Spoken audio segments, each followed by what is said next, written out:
புலியை பார்த்து பூனை சூடு போட்டுக்கிட்ட மாதிரி இந்த செந்தில் பாலாஜி இவரெல்லாம் ஒரு தலைவர்.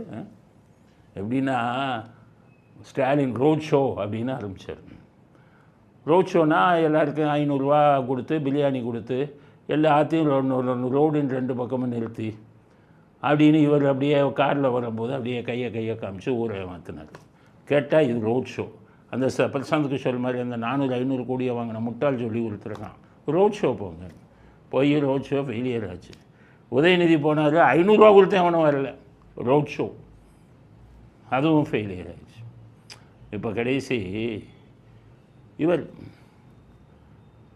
விஜய் போனார் ரோட் ஷோ. அதில் ரசிகர்கள்லாம் வந்தாங்க, ரூபா கொடுக்காமே வந்தாங்க. உடனே விஜய்க்கு ஹிட் ஆகி போச்சுன்ட்டு இவர் செந்தில் பாலாஜியில் நீங்கள்லாம் ஜெயிலுக்கு போயிட்டு வந்தாலுங்க, ஏன் மக்கள்கிட்ட ரோட் ஷோ போடுறதுக்கு தகுதி இருக்கா? வேலை வாங்கி கொடுக்குறதால ஏமாத்துனதுன்னு சொன்னதில் அக்யூஸ்டு நீங்கள். இவன் வந்துக்கிட்டு ஈடிக்காரன் அரெஸ்ட் பண்ணி கொண்டு போய் இதில் வச்சான். ஜெயிலில் இருந்தீங்க. உங்கள் தம்பி வந்துக்கிட்டு வெளிநாட்டுக்கு போகிறோன்னா அவரும் அக்யூஸ்டு. 300 கோடியில் வீடு கட்டினாருன்னு. என்ன தேசத்தையாகி நினைப்பா இல்லை ஒரு பெரிய அரசியல் கட்சி தலைவர்கள் நினைப்பா? அவரும் ரோட் ஷோ போகிறார். ஆனால் வித்தியாசம், ஸ்டாலின் ஜீப்பில் காரில் போனார், உதயநிதி ஜீப்பில் போனார்,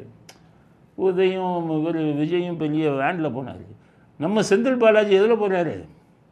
2 வீலரில் போகிறார். ஒருத்தர் பைக்கை ஓட்டிகிட்டு போகிறாங்க, இவர் பின்னாடி உட்காந்துக்கிட்டு போகிறார் தெருக்களில்.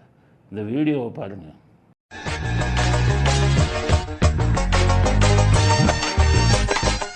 யாருமே இல்லாத டீ கடையில் யாருக்கடா டீ ஆத்துறேன்னு கேட்குற மாதிரி யாருமே திரும்பி கூட பார்க்காத ஒரு தெருவுக்குள்ள ஒரு 2 வீலரில் பின்னாடி உட்காந்துக்கிட்டு வணக்கம் சொல்லிக்கிட்டே போயிருக்கிறாரு செந்தில் பாலாஜி.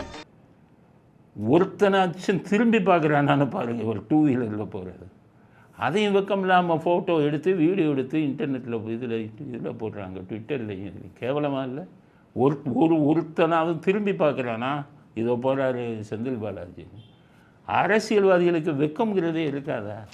இப்படியா ஒரு விளம்பரம்? இதான கேவலமான விளம்பரம் அப்படிங்கிறத செந்தில் பாலாஜிக்கு சொல்கிறது. திருந்துங்க. ஏதோ கொள்ளையடிச்சு இது பண்ணிட்டீங்க, இப்போ அரசியல் விட்டு ஓடிடுங்க. ஓடிட்டு இருக்கிற பணத்தை வச்சுக்கிட்டு இது பண்ணுங்க. திரும்பி அரசியலுக்கு ஒருத்தன் கூட கரூர்லேயே ஒருத்தன் கூட திரும்பி பார்க்கல. ஆனால் கரூரில் ஜெயிக்கிறீங்க. எப்படி ஜெயிக்கிறீங்க? பிரியாணி மாதம் 4000 பணத்தை கொடுத்து எவ்வளோ நாளைக்கு? மக்கள் செல்வாக்கு இல்லாமல் ரூபாய் கொடுத்து எவ்வளோ நாளைக்கு ஜெயிப்பீங்க?